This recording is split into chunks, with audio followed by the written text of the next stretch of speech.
Good evening, everyone. This is Dolores Cannon again with the Metaphysical Hour.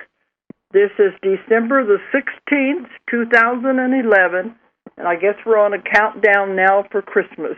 We'll be here before we know it. This whole year has really flown by, and I have no idea where it went. Me either. It's up in the air. It's floating around somewhere. Yeah. The time everything just seems to evaporate on us because it's last I remember was last Christmas. Seems like. I don't know if I remember last Christmas. So. But it seems like I've been on the road ever since June, so that helped a lot of it evaporate. I lost the summer, I lost the fall. Here we are getting ready to go into winter, and it's like, where in the world did 2011 go to? So we're going to be traveling just as much, or not quite as much, as next year, but we've got a lot of trips already planned for the whole year. 2012 is just about packed solid now. Yep, it is. I don't think we can work anything else in. I don't think so. I'm going to many other countries, and they wanted me to come to South America, and Julie told them, I don't know how. There just isn't any room left in the whole year. Right, it'll be the following year. And they're disappointed because they hope to do it this year.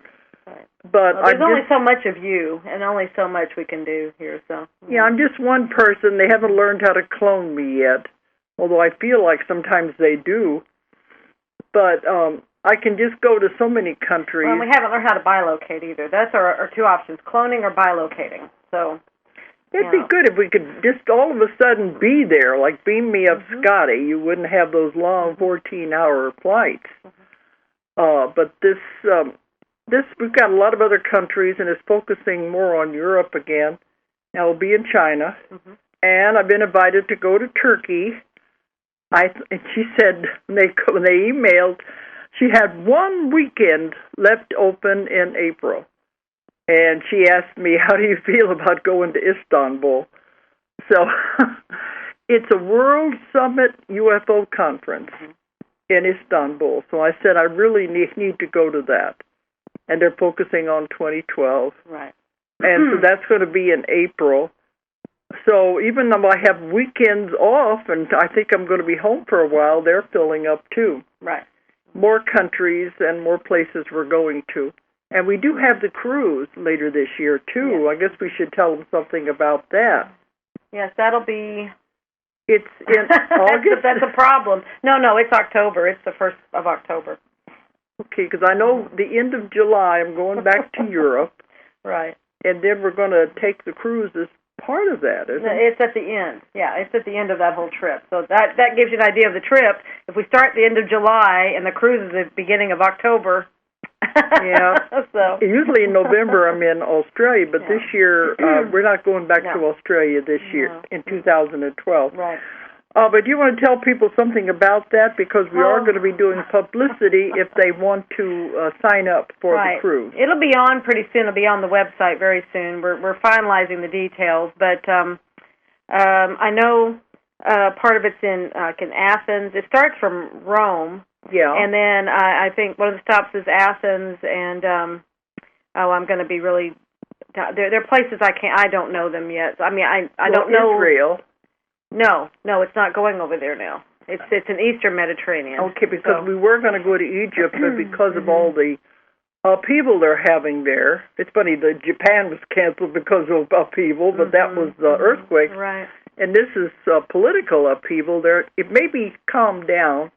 But the ships are not going to Egypt. They're not planning the cruises. Right. There were a lot of them that they were just not planning them because of the Egypt part. So we decided to pick a cruise that didn't have Egypt in it, so we could go ahead and get that planned.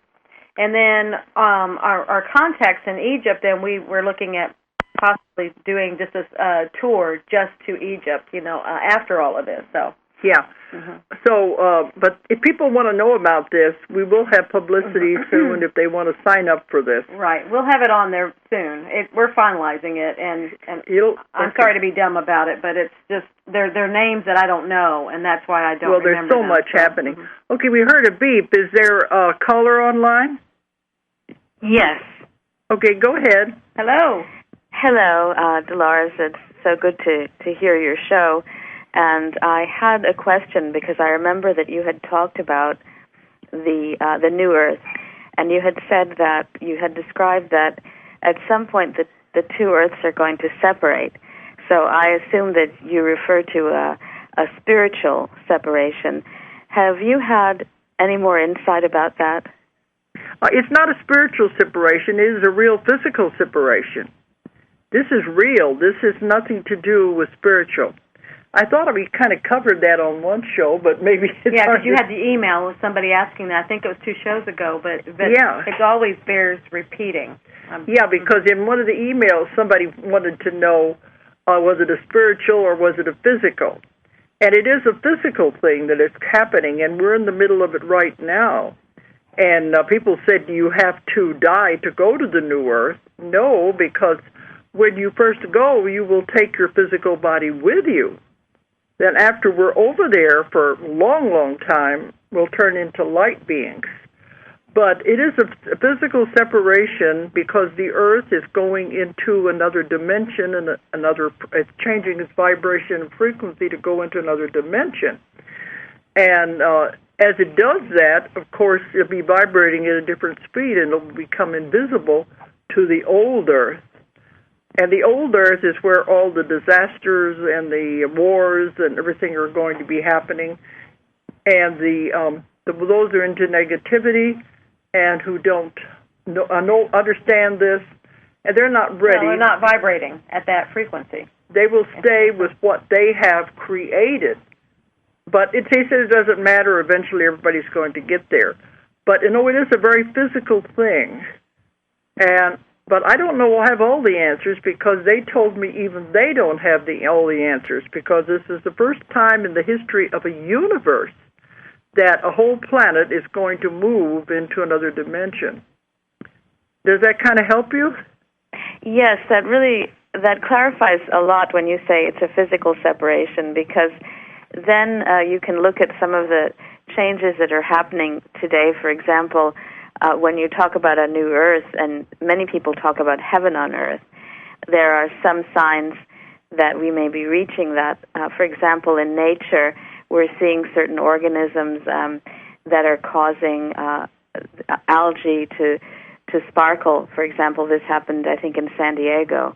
I forget it's a biological process. I can't think of what it's called right now. But it's called, in Australia it happened also, and it was called the Blue Lake.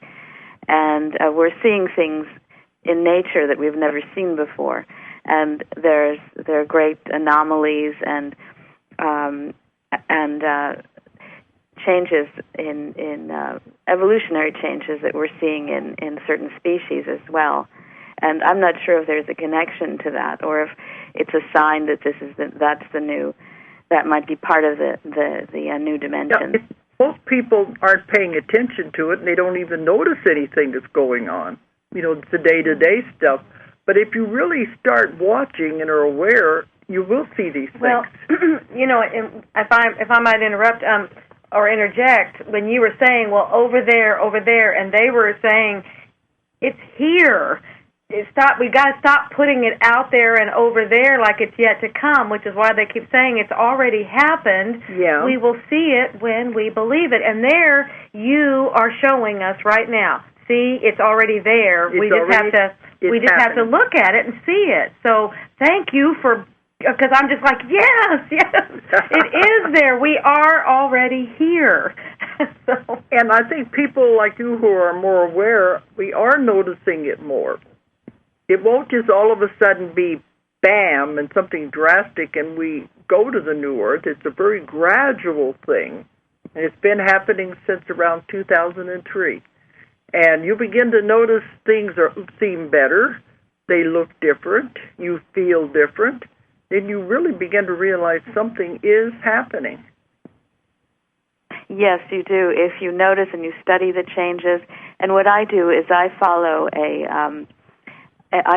a woman called Susan Renison, who documents a lot of these changes that are happening on the Earth, and that's how I stay tuned in to it, because you won't really see it in the mass media, and you won't really hear your neighbors talking about it per se. You won't read about it in the newspaper. You'd have to really dig.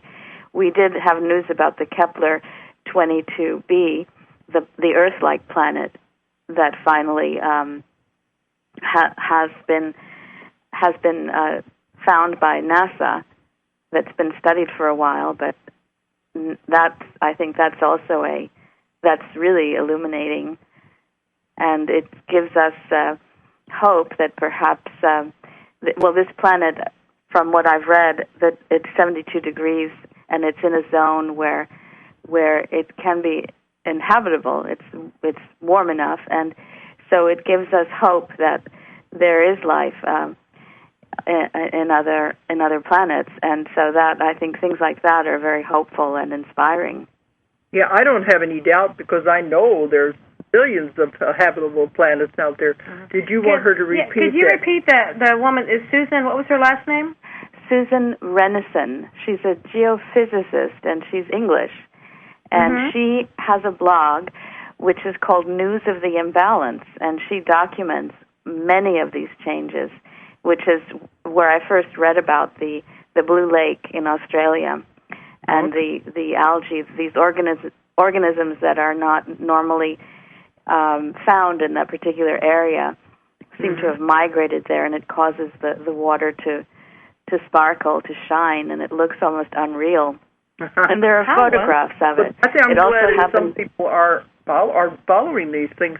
But it was last week, I think, or week before I was talking about, I just came back from Australia, and we flew over Lake Ayers, up by Ayers Rock, and it was the first time, they said in 200 years it only happened 2 or 3 times when the lake was full of water, and that the stewardess were all trying to take pictures of it.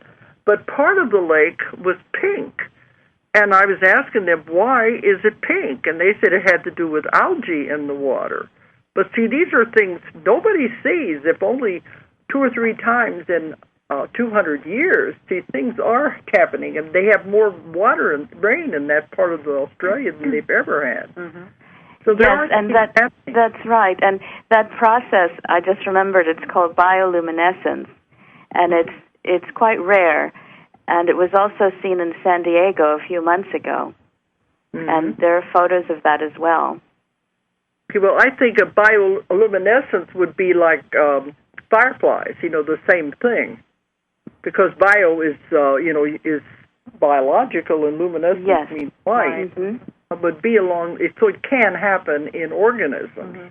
I think it's exciting because it's a matter of knowing what to look for. So that's really good. But I was thinking back, was it last year this time, last New Year's Eve, when they had the birds falling from the sky. And we did a show on that. And what we found out in my work was that it had to do with the shifting and the going into the new earth and the vibrations and the frequencies changing, because they said it was like an earthquake in the air that created like a shock wave, and that was what made the birds fall. So there definitely is things happening. Most people don't realize it as the vibrations change. Right. And we also found time has speeded up, definitely, and we are living, when I wrote the one book, it was 16-hour day instead of 24-hour day. It doesn't matter what the clock says, it is actually less. And Julie said what she got, by now it's not even a 16-hour, it's a 12-hour day.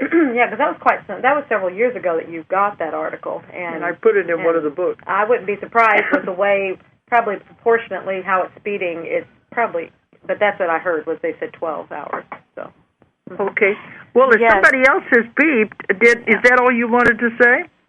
Well, thank you, Dolores. I could talk to you for hours, but I know you have to go. Thank you so much for making those points, and I'll continue listening. Thank you for that information. That is wonderful. Yeah, she's going to look that up. Okay, we heard another beep. Is there another caller? Yes, there is. Martin Horst. Hello, Dolores. Hello. Dolores, I am a crop circle researcher and a BBS radio host. On Monday morning, 11 a.m. PST, my radio show is called ET First Contact Radio. Okay. And I've been following your work, and I've seen you in many videos, and I'm very interested in your work and delighted to be on your show. Okay. Okay. Do you have a question? Yes. Would you like to come on my show in January? On ET First Contact Radio. Well, I don't know, because I am starting to travel again in January, and we've got a really full year. It's just hard to say. Why don't you email me, and we'll go from there. Right, okay, I will. And then there's a second question, Dolores. Yeah? Are you by any chance coming to the crop circles in Wiltshire in 2012? To where? Oh, this is so fun. What's your... To the crop circles in Wiltshire. The crop circles in Wiltshire is in 2012. You know what? We are just now opening our UK office, which happens to be in Wiltshire, and and that's opening in January. And she will, when she comes over at the end of July.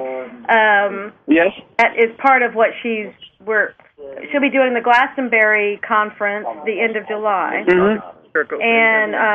And then we're trying to see if there's another talk over there also that we might be able to get her in on. But yes, she'll be over there during that time. Yes. I will be delighted to meet you all there. Our London office will be in another. Well, it's outside of London. No, he's setting it up. Okay, he's there. It's opening now, and we've already hired people to work for us in England. So our company and everything is really growing and expanding. And I go. But that's right where it is. It's in Wiltshire. Yeah, so it's right and there. I go to the London area, at least that area, once a year. So yes, I will be there at that time. Okay, Dolores, I have a third question and last question. Okay. Would you, by any chance, when we meet each other, do a regression session on me, whether or not I have been abducted by ETs? When I'm traveling... If you will, if you may, if you can, if it's possible. Well, when I'm traveling... He needs to contact us. Okay, because when I'm traveling, I can't do sessions on the road because all I'm focusing on is my lectures and my classes. So the only place I do sessions are in my office in Arkansas. That's the only place I have available. Okay, so I need to pay a visit to the United States, and first stop will be El Dorado Hills, where BBS Radio is. Oh, okay. To do what? Oh, where are you located? Are you in England? I'm in the Netherlands. Netherlands. Oh, okay. Yeah, I'm right now in a tent, and it's very cold. I'm at Occupy The Hague. Oh, okay. I've been to Amsterdam, Rotterdam, and The Hague. I've spoken all three of those places, and I gave a class in The Hague. So I go there. Interesting. Okay. You're coming there sometime. Are you coming in 2012 to The Hague? No, not to The Hague, but actually, we some of that we haven't quite set all that out yet. I think Netherlands was one of the places that we were wondering about. So it's a possibility. Okay, well, I can organize an event with Purity Events in the Rij in Amsterdam. It's a huge auditorium, or in Brussels, or in Antwerp, wherever you want. Belgium is also a possibility. So contact me if you want to organize an event in the Netherlands, and I can help you. Well, tell you what, why don't you, because you're going to, if you want to contact us offline, on the internet, and give us your information, and then we can go from there, okay? Because we are possible? Can I contact you via the website of BBS Radio, or do I need another website? How about through DoloresCannon.com? DoloresCannon.com. Dolores, it was delighted to be on your show, and I'm going to continue to listen via my cell phone. And what is your name again? My name is Martin Horst from ET First Contact Radio, Mondays on BBS. I will remember you. We'll remember you when you make contact, okay? Okay, because we are I will. Martin Horst is my name. Yeah. I wish you a delightful show. Okay. Thank you very much. Nice to meet you. We are still putting together the Europe part. Mm-hmm. Okay, well, we'll see what happens. I never know where I'm going to be one time to the next. Okay. Okay, well, then let's get back to this. I would go ahead and give out this toll-free number. It seems like they already got it anyway, but I forgot about it. If anybody does want to call in, the toll-free number is 1-888-627-6008. 888-627-6008. Okay, now we get back to what we were talking about was the, what was it? I think it had to do with the schedules and everything. So. Yeah, well, we were just beginning to talk about that because there's so much going on in my life right now anyway. But I do want to tell everyone that the new we're talking about the cruise. The cruise. We told as much as I know right now. Okay, we're going to be posted on the website, and I'll be doing lectures and workshops on that cruise, and we also have some of our other authors are going to be on there too. Right. Especially Guy Needler, who is over in England, and his book we published is The History of God, and he is a fantastic font of information. Absolutely. And then he'll have a second book out by that time. Yeah, we are doing his second book, too. So, anyway, that's part of what we're going to do, and that's fun things, I think, is to do the cruises because you don't have to be on a plane and fly to all these places. Okay. Well, I do want to tell you, though, that the Convoluted 4 is finished, and it is out. It was delivered this week. Yeah, on Monday. We got it on Monday. Yeah, and we had over 5,000 that was going out to the bookstores. Right. That went to the distributor for the bookstores, and I told you I was writing that book when I was on the road. Every minute I had when I wasn't lecturing and doing the classes in the hotel rooms, I was finishing that book, and it was a deadline. Got it done, and to the printers, and they do a miraculous job, the printers we have, of getting it out fast. Oh, they're wonderful people. And so it just arrived this week, and the others, over 5,000, went to the distributors, and they should be in the bookstores pretty soon. Amazon will have them also. And I think we had over 1,000 pre-orders anyway. And those have all gone out. People should have those books in time for Christmas. Yeah, we got them all out today. Okay, so all the ones that went out. So people keep saying, when is Convoluted 4 coming out? And when I was in Europe, they kept saying, Amazon says it's available. And I said, I don't think so. It was still in my head and in the computer. So I did finish that one. And now I can take a little breather for a while. I don't have a deadline for another book. There'll be more books, but that's my 17th book. And people tell me they've read them all. And I said, all 17? And they said, no, I didn't know you had that many. But they're all, every phase of metaphysics you could possibly think of, and I've written about, because I've investigated.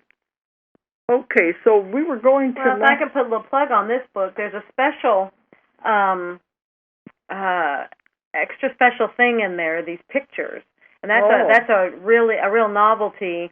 One, because we didn't know if we could do that, and we were able to get that done, and they're nice color pictures of actually the energy source that is guiding us through all of these things. So it's really exciting. I think that's a valuable piece, and I think they said if people will look at those pictures, it delivers a lot of information to them. So, and it also works on their DNA. Mm-hmm. But I showed those pictures at our conference in June, and also at all the lectures I've been doing in the last 5 months all over the world, I've been showing these pictures. And when I got them, it was in 2006, I think, I didn't really know what it was, and I didn't know what to do with it. But now, everything has fallen together, and this is the right time, and it makes sense. And we don't usually do color pictures. But these, they were able to do it as an insert into Convoluted 4. I'll tell them what that was about. Mm-hmm. But what happened is I had one of my clients came to see me. It was about 2006. And her and her daughter came, and I was going to do a session with each one. She brought these pictures, and she said they had taken them a couple of years before, I think around 2004 or 5, and they didn't know what to do with them. But she said they thought they'd give them to me because maybe I would know what to do with them. At the time, I didn't. But they were outside one night, and they saw this huge light in the sky. It was much, much brighter than a star. It wasn't as big as the moon, but it was a bright light. So they didn't know what it was, so they took pictures of it, just pointed at the camera at it and began to take pictures. And what came out on the film was not what they saw in the sky. Didn't come out as a solid light. It came out with something that morphed and changed and moved twisted into all different kinds of shapes. And like something that's alive. And later when we had the session, that was one thing we wanted to find out was what was this? And they said this is like the energy that was sent to Earth at that time to help with the raising of the consciousness and the changing of the vibrations and the frequency to help the people to move into the new Earth. And it's very powerful. And they said it looks small when you see the light, but actually it's very, very huge. It's much bigger than you could imagine because it's further away. But it's a good energy, and it goes from different planets that need help, and it helps to raise the vibration, so it helps the energy of the people. But I asked them, when I was doing the session, I said, yeah, but when they looked at it, they saw it as a single light. They said that's because this is invisible to the human eye. That's not the right words. They said the human eye cannot pick up what it really looks like. Yeah. That the camera picks it up, but the human eye can't. Probably like how the digital cameras are picking up orbs. I think they're flashing into that other dimension, so it's an interdimensional thing, probably. Because the cameras now seem to be more sensitive. And they're picking up things that I think have always been there, but the human eye haven't been able to pick it up. Because it's a dimensional thing. I'm sure of it. With the cameras? All these things. That's the orbs, and that's why they're catching these things, because I made it their speed or something. I don't know, but they're. Remember, that veil is so thin. they're able to catch through that dimension. Because a lot of people, they're always giving me pictures of orbs. They send them to us with the email. We get them in the mails. And every time I go to a lecture, somebody will come up to me and say, you want to see my scrapbook or my photo album of all these pictures of orbs that they've taken. So now everybody's getting pictures of orbs, and they even have conferences just devoted to orbs. But what I found out in the last several years when I asked about orbs, they said it's just energy. It could be, you could say it would be an energy being, because it is we all are. It's probably what we look like to another dimension is we're an energy. Yeah. But they said the sphere is the most perfect shape anyway. That this is what a lot of things look like, especially beings, because it's a perfect shape. But it's life. It is energy. But it's nothing to do with UFOs or anything like that. It's just energy. But people have sent me pictures like this in the past, and they were associating them with UFOs. This one that it said it morphs, it moves. And it's really strange to look at the pictures. And one of the lectures, they said, well, how did that have a series? How was it, series or what? And I said, all they did was point the camera at this light and just flash several pictures. And they didn't know what was going to be there until it was developed, because this was taken to a photo place and have it developed. It wasn't the digital. It wasn't the instant. But people have sent me other photographs like that. One man in Sydney sent me several that he took out over the harbor at night, and they were associating them with UFOs. So I asked them that, and they said, no, it is not a UFO. It hasn't got anything to do with that. This is a living entity, a living energy. It's very loving, and it's nothing to be afraid of, but it is here to help raise the consciousness and help people adjust. They're being affected whether they know it or not. You don't have to know these things. This is part of what we were talking about earlier, that things are changing. Things are getting better. And part of it has to do with this kind of energy.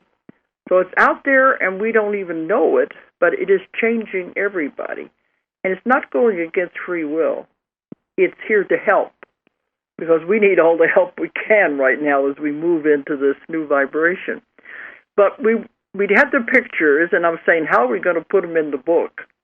So they made an insert of the photograph, the pictures of this object, whatever it is, and put it in there. And I have the transcript to say what they said it was.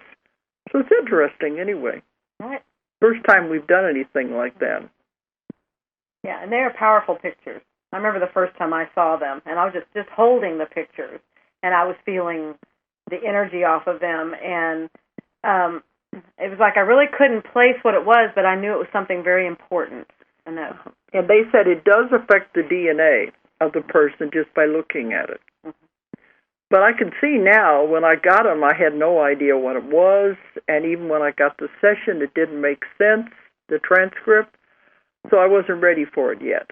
So I'm still evolving, I'm still growing. My work is a living thing, and it's constantly growing. So I knew that something was be done with it someday, but I didn't know what it was going to be. So that is in the book. But there's a whole lot of things in the book that are different. But, every one of my convoluted books goes a little further, has another piece of information, another concept, another theory that I hadn't thought about. But this book was going to be too big. It was going to be over. It was not 900 pages at one point. Yeah. And I thought we could put all this information into one book, and then we found out how big it was going to be, and he said, no, I don't think that's possible. And the deadline I had on me, I wouldn't have been ready yet.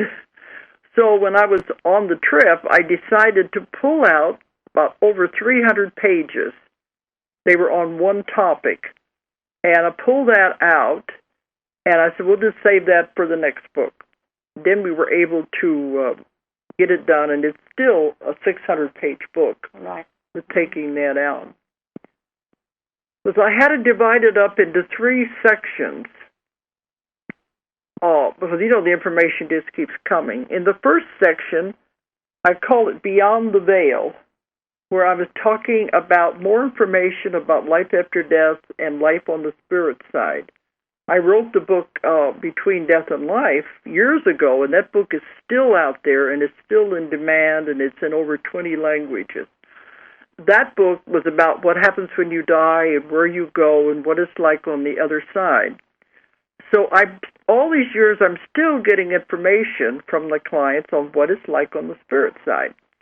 And nothing has ever been contradicted. It's always the same information about what happens. So I decided to put that in one section because I didn't feel it was enough for a book on its own. The second section, and this is the one that I took out, had to do with searching for lost knowledge or sacred knowledge. Because I have many sessions of people who go back to times when they had a lot of knowledge, ancient knowledge. They were different priests and priestesses in secret mystery schools, all down through the ages in the world, whenever having that knowledge was dangerous.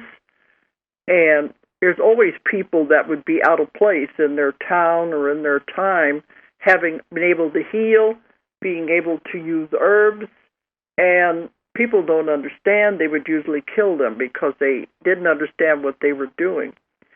So I have a lot of sessions like that, and I was going to put them in one separate section.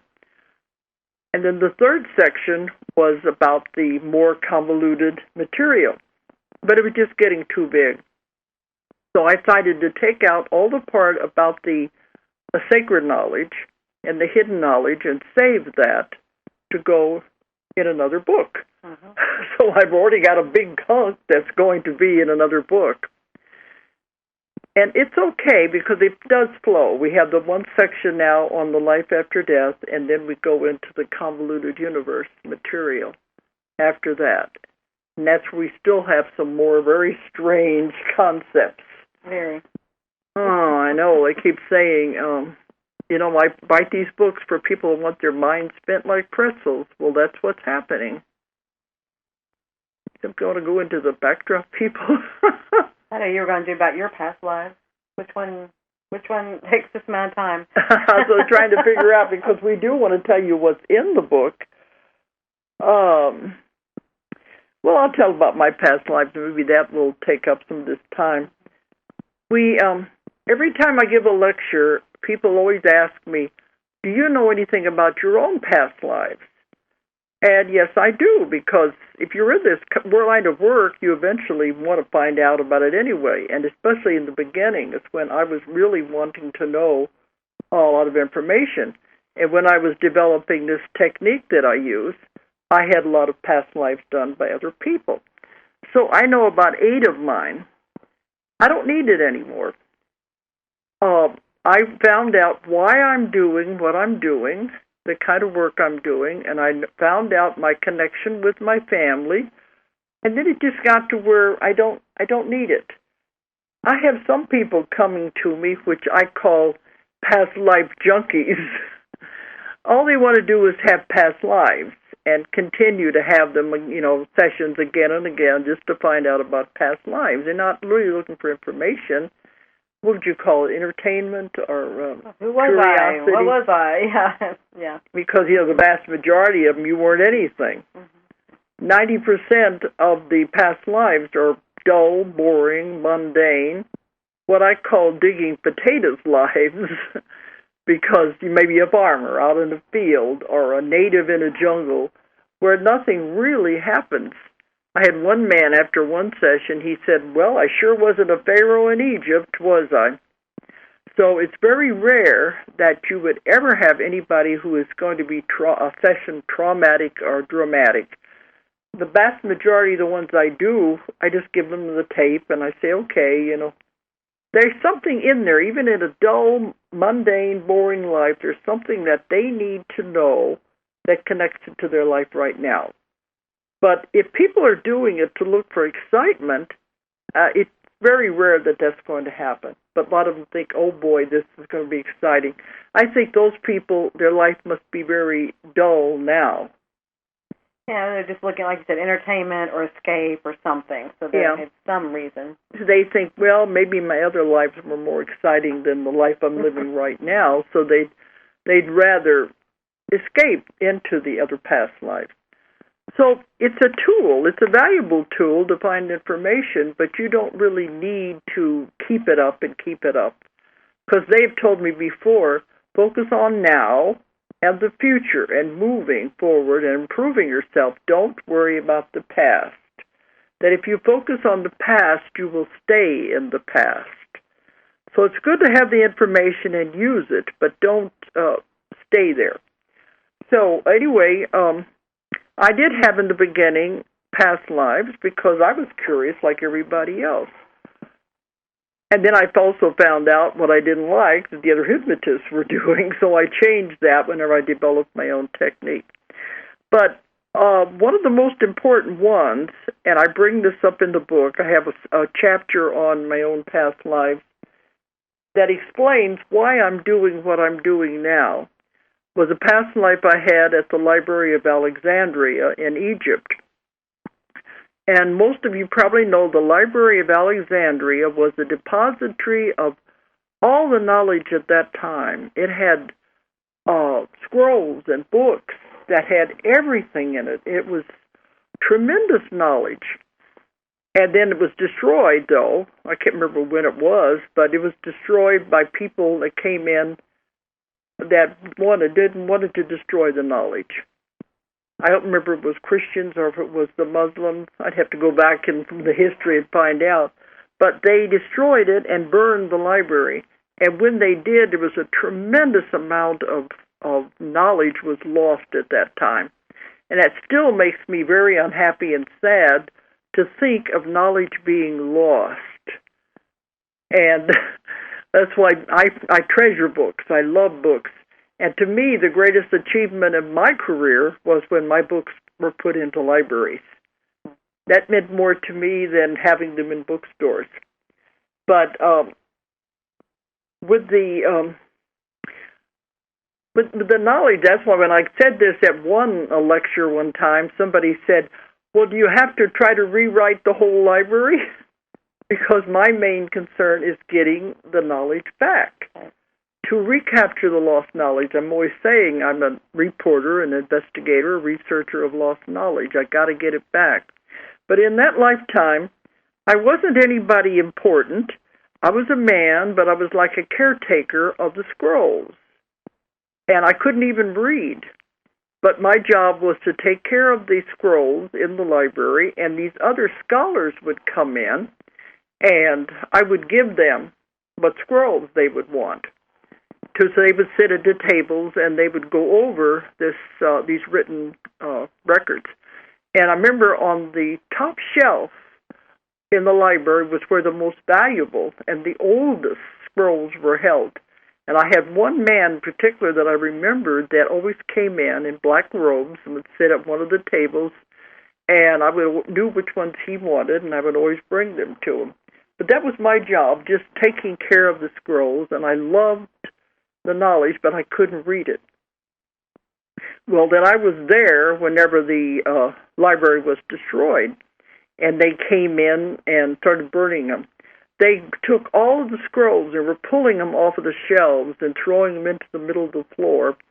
And I know I was just, I became hysterical when they began grabbing the ones off the top shelf. Those were the most valuable, and throwing everything into the middle of the room and set fire to it.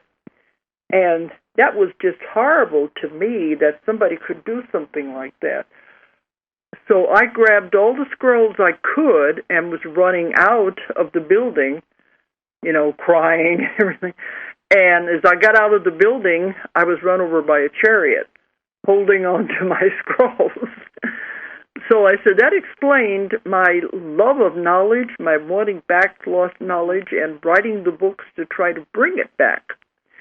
But as another part of this story was after I was beginning to write and beginning to travel, this one man, his name was Drago, he invited me to come to Bulgaria, to come to Sofia in Bulgaria.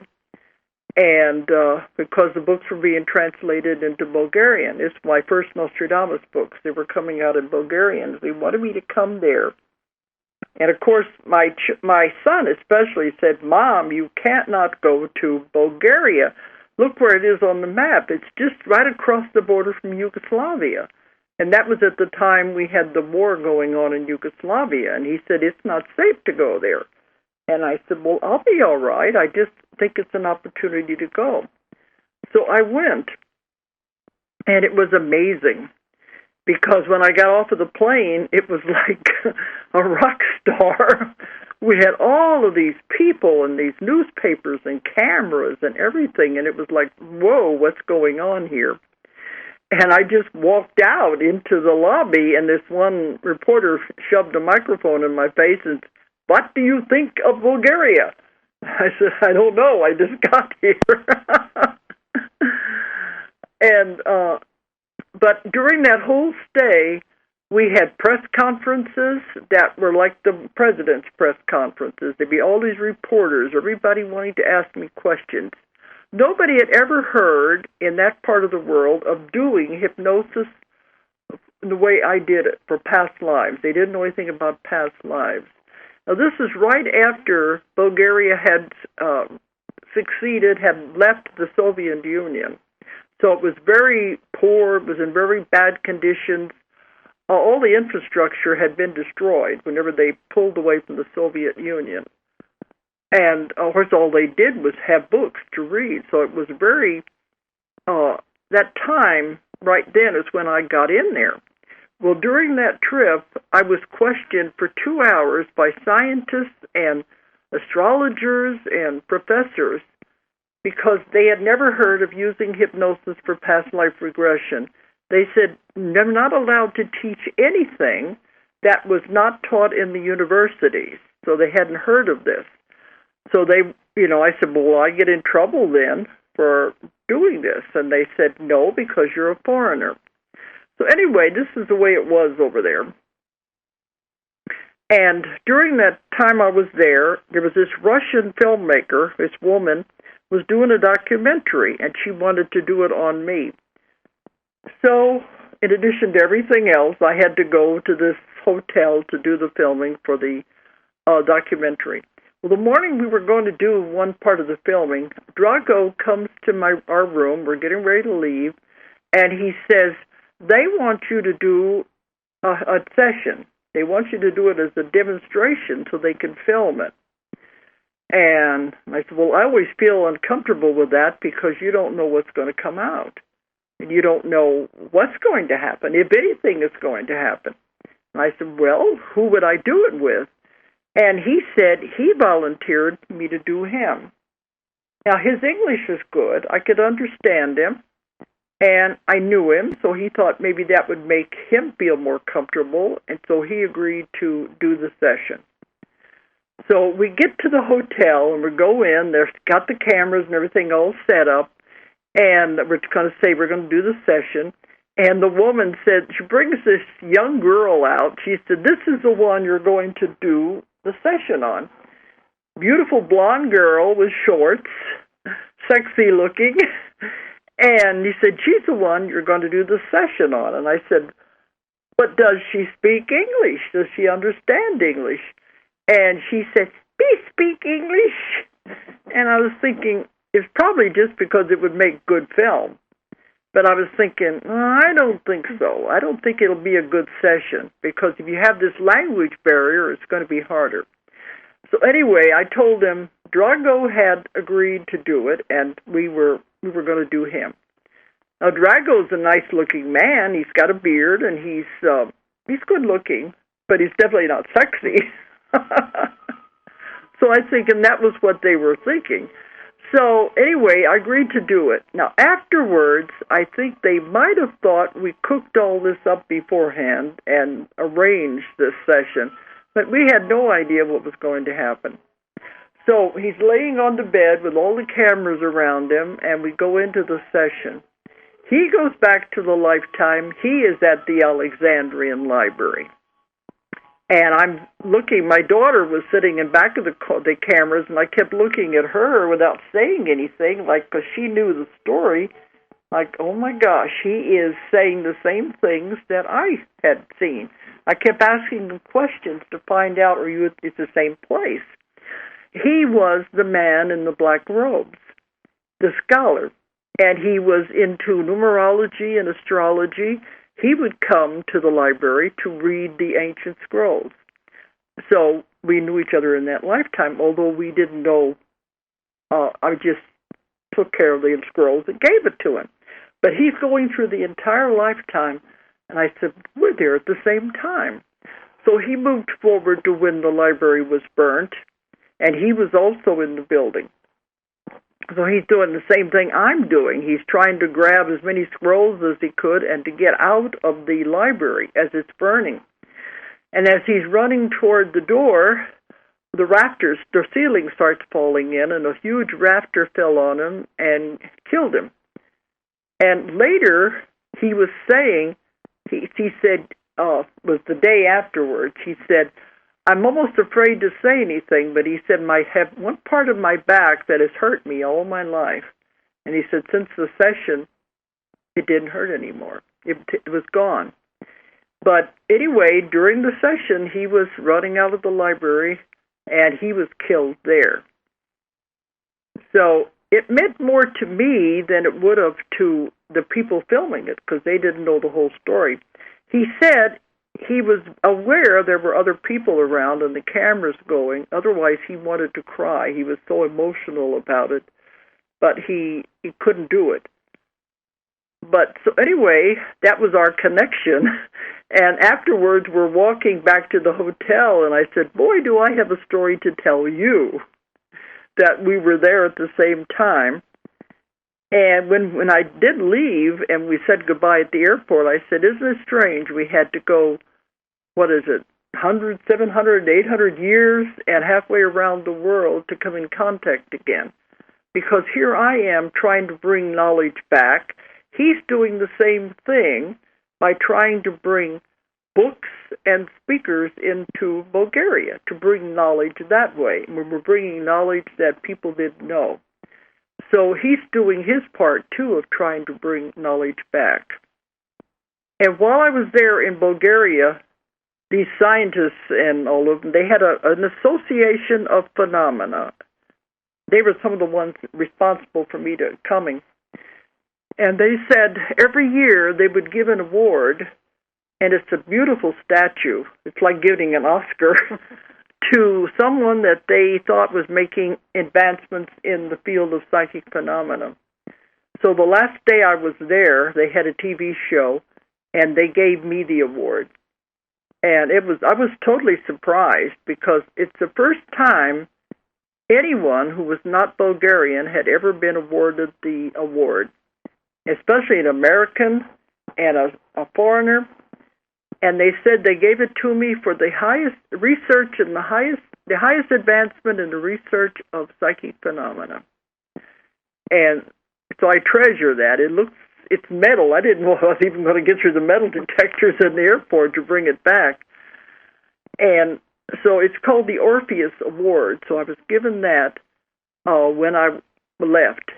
But a follow-up on that story, it was a couple of years later when Drago called me, and we were talking about what had happened. And he said after I left and the documentary was filmed in Bulgaria, they got the TV stations were flooded with calls wanting to know, what is this past life regression, hypnosis? What is this all about? And they wanted to have more information about it.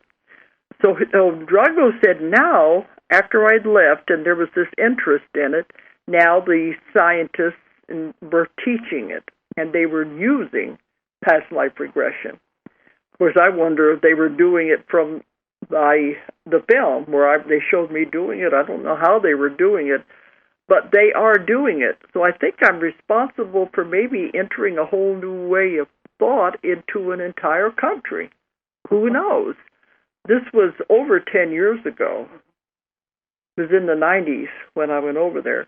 So who's to say, but you never know what you're going to be doing. But I brought that story up in the Convoluted 4, and I can talk about another one next week. We're going to kind of go, well, next week we're not, it's Christmas. But I'm going to try to go through some of these things that are in the new book, the Convoluted Universe, Book 4. But people do want to know about my past lives, and I think that was proof, in a way, having it verified through somebody else. So the book is available now, and if you want to check on our website, DoloresCannon.com or OzarkMountain.com, or call the office. It's 1-800-935-0045. And it also will have my schedule of where we're going to be speaking. We have the beginnings of it. I have just the first ones on there, and then we're lining up the others. As we get them more solidified, they'll be up there too. Because we're beginning to set the whole year, if people know where I'm going to go, and there's a lot happening. Yeah. And I'm going to be writing more books, especially that hunk that I took out. But I'm not going to... I was going to tell people, don't despair. There's talk. We're not putting a deadline on her, but there's talk of that book being out by the end of next year. Let's hope, but I'm not going to have deadlines like that. That's too hard. It's too hard to work with. Too much pressure. Okay, so I think it's coming up to the end of the hour, and I want to thank everybody for tuning in tonight, and thank the callers for calling in. Next week, we're going to play, it's Christmas Eve, so we will play... As Seth said, it's Christmas Eve. Is that what he said? It's the 23rd, yes. 23rd, Eve, okay. Yes. Every Christmas Eve, I've been doing this show now 6 years. Every Christmas Eve, we always play the same show. And it's the one I did in 2005 in the very beginning on Christmas Eve. It's the story of the Star of Bethlehem that I have in my book, Jesus and the Essenes. So I won't be live. They're going to play that so we can get ready for Christmas. But everybody out there, you all have a nice Christmas, and I'll be talking to you the week after that, New Year's Eve. Right, exactly. Okay. everybody have a nice Christmas and enjoy yourself. And thanks for listening tonight.